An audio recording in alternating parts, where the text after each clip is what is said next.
What's good? What's good? What's good? What's good, guys? Top of the morning. Hope you guys are good. I'm back, guys. I'm back with another one. On today's episode, what I'll be doing, or this episode is called Analyzing the Data, right? Remember, on the previous video, what we did was we tested the strategy that we found on YouTube, right? So now we are analyzing the data, right? Okay, so stay with me, guys. I have a couple of examples here as to after you have backtested the strategy, what you need to ask yourself, right? What are the things you need to be aware of, right? So, yeah, guys, this is not everything you really have to ask yourself. There's a lot that goes into understanding or analyzing the data, right?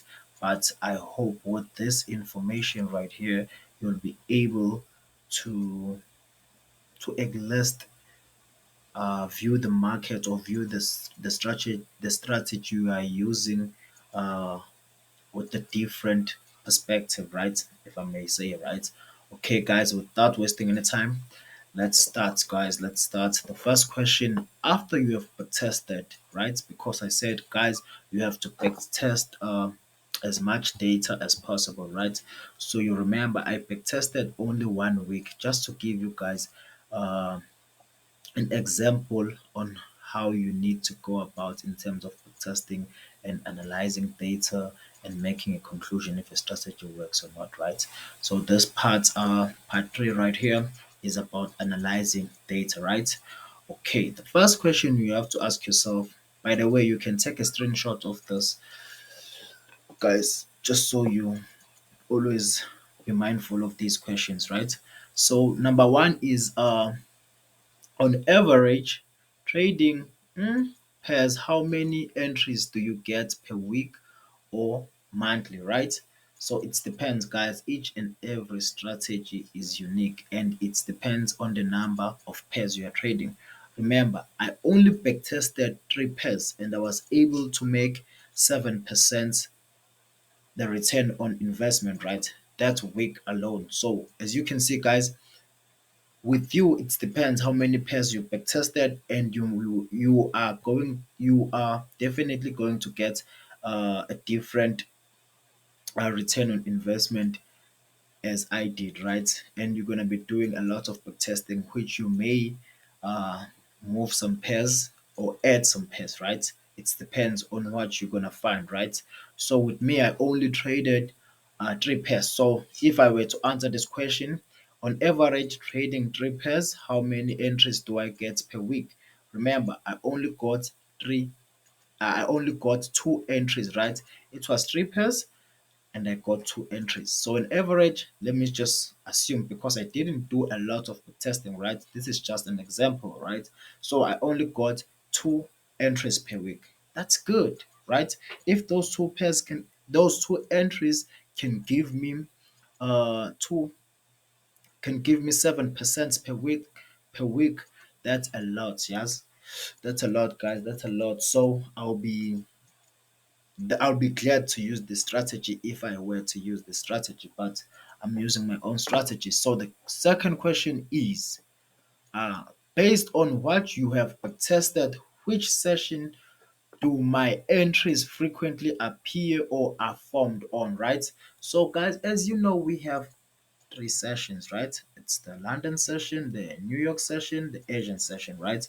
So after you have analyzed, we have seen at what time do you take your entries, you have to understand what is that session, which is that session rather, right?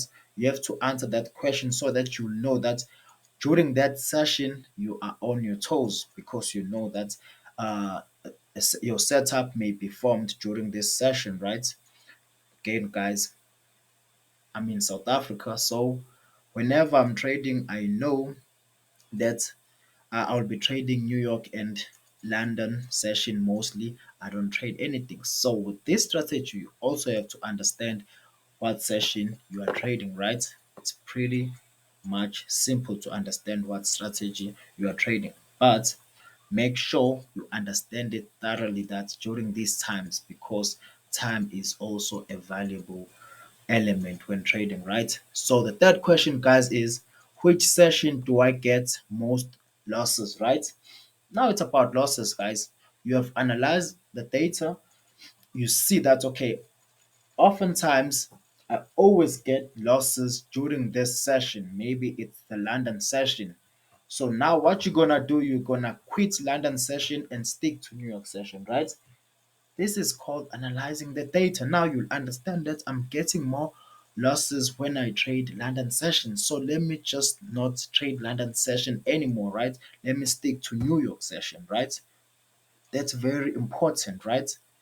For example, what I've backtested on the previous video, it was not a lot of backtesting, right? But with the evidence that you have, maybe you have backtested 6 months, right? Which is gonna be an ample evidence to make a sound conclusion, right? Whether New York or London gives you more losses or winners, right? So you'll have to come up with a conclusion, guys. The fourth question is which session do I get most wins? They just go hand in hand, these ones, right? So it's basically vice versa, right? You have to understand how many times do I get losses when trading this session compared to this session, right? That's very important, guys. I cannot stress it enough. It's very important, right? Question number five: which pairs do I get losses the most, right? Now you have back tested maybe let's say 20 pairs, right? After you have back tested those pairs, you have to see that maybe I, for one, I do not trade Euro NZD. I do not trade CHF JPY, right? Reason being because there are a lot of fake outs as to the strategy I am using. But looking at your strategy or the strategy you are using, ask yourself the same thing: which pairs are giving me a lot of losses? Which pairs do I encounter a lot of losses, right?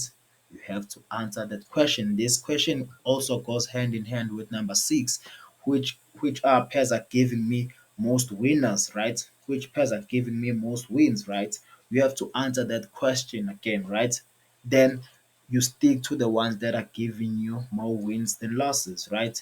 It's also even better if you are trading less pairs because now you can be able to control the downside. Remember, as traders, that's the only thing we are able to control. It's the downside. It's the number of losses you get, right? That's the only thing you can control. So it's very important that you understand which pairs are giving you losses, which pairs are giving you wins, right? Let's head over to number seven, guys. Which day of the week do I get losses or wins the most, right?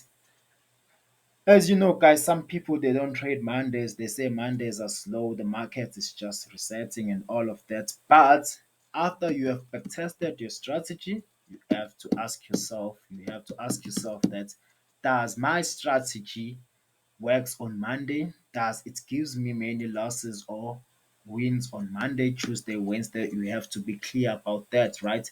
What are your mentor or what anybody saying about their strategy?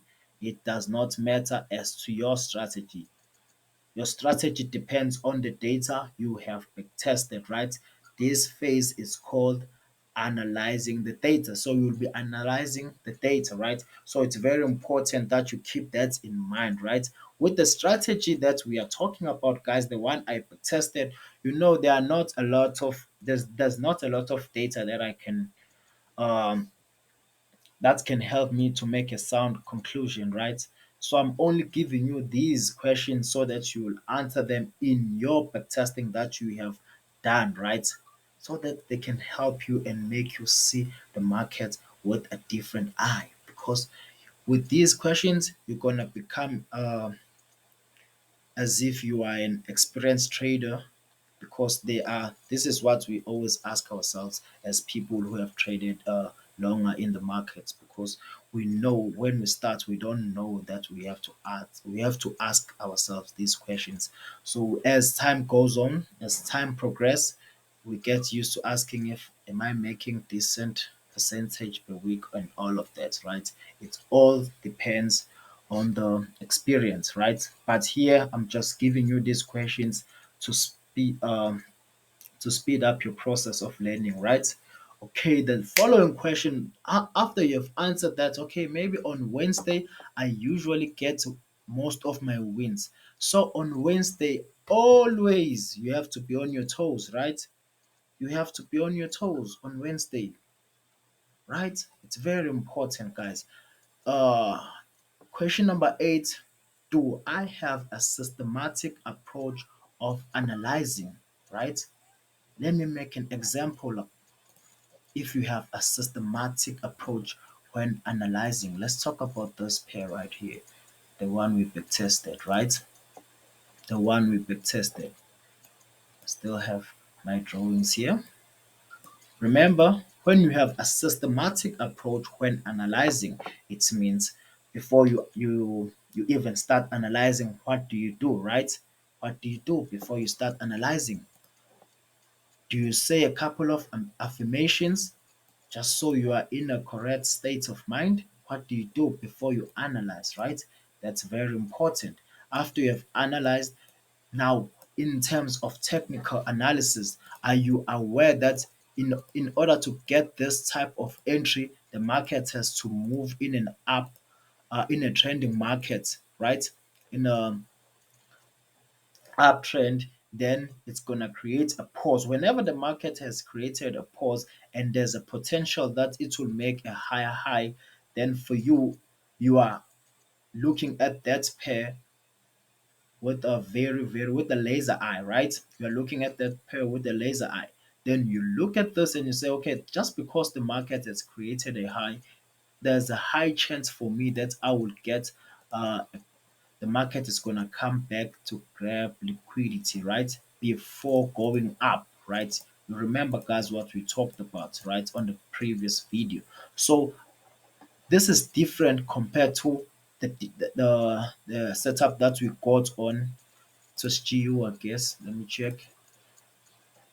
Yes, it's different, right? Here the market was trending down, right? Here the market was trending down. So if you have a systematic approach, you'll know that when the market is trending down, I will get a double bottom. Then the market will have to come and grab liquidity before giving me a buy, right? This is a systematic approach in terms of technical. Then we also have a systematic approach in terms of your mentality. Whenever you are trading, you have to know that you are in a correct state of mind, right? That's very important, right? So as you can see here, we were able to catch a buy, right? But this structure here, it's different from this structure, right? It's different from this structures. From this structure, as you can see, this was a buying market. So when the market is buying, you are expecting this kind of a setup, right? So you have some sort of a systematic approach, something that you are anticipating, right? In order for you to start uh, keeping an eye to that pair, right? If you see that a pair is consolidating, it's not in a clear trend, you move away from it, you stay away, you move on to another pair, depending on how many pairs you trade, right? Let me make an example of a systematic approach or a systematic thing that we like. It's this example I'm going to make. It's an universal example, right? Let's talk about driving, right? Whenever you are driving, before you put or take out a gear of a manual vehicle, the first thing you'll have to do is press the clutch, right? Anyone from anywhere in the world will concur with this statement. If you are driving a manual car, the first thing you'll have to do before putting on or taking out a gear is pressing your clutch, right? That's a systematic approach. It does not depend on your moods, right?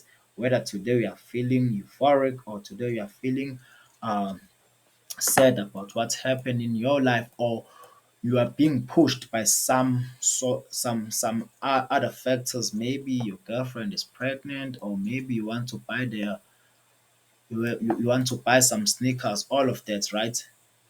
That's not a systematic approach because it's dependent on your moods, right? A systematic approach, it's the example I just made, right? So it's very important, guys, that you understand that. So let's go over to our following question, right? So when trading, it's very important that you have a systematic approach in everything you do, right?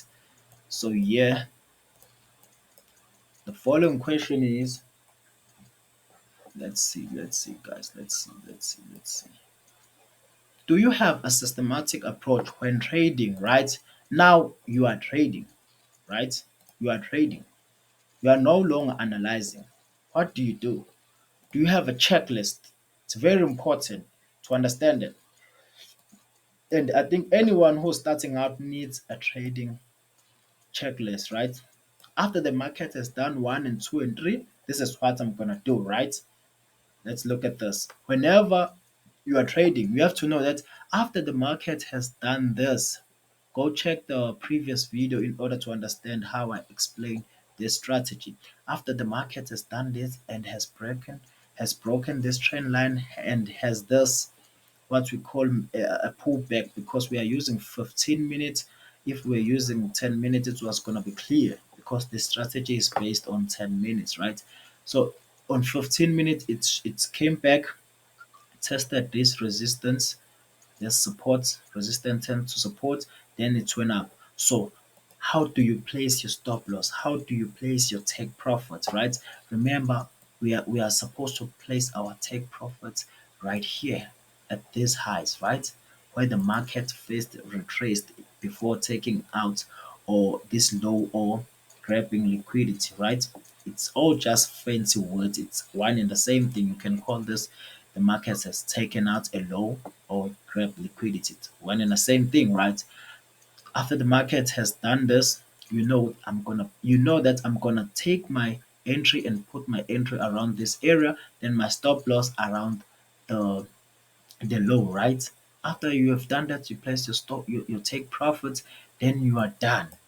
You don't take your profits around this area just because you are feeling that the markets might come back to you or anything like that, or you think the money that's on the table is enough for you now, right?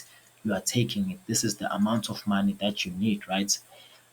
No, it does not work like that. You have a systematic approach that when I take this entry, I'm gonna get out of here, right? It's very important that you put that in your trading, right? Let's see. Do we have? I think that was the last question. I think that was the last question, guys. It's very important. It's very important that guys you ask yourself these questions. And again, I'm gonna explain this.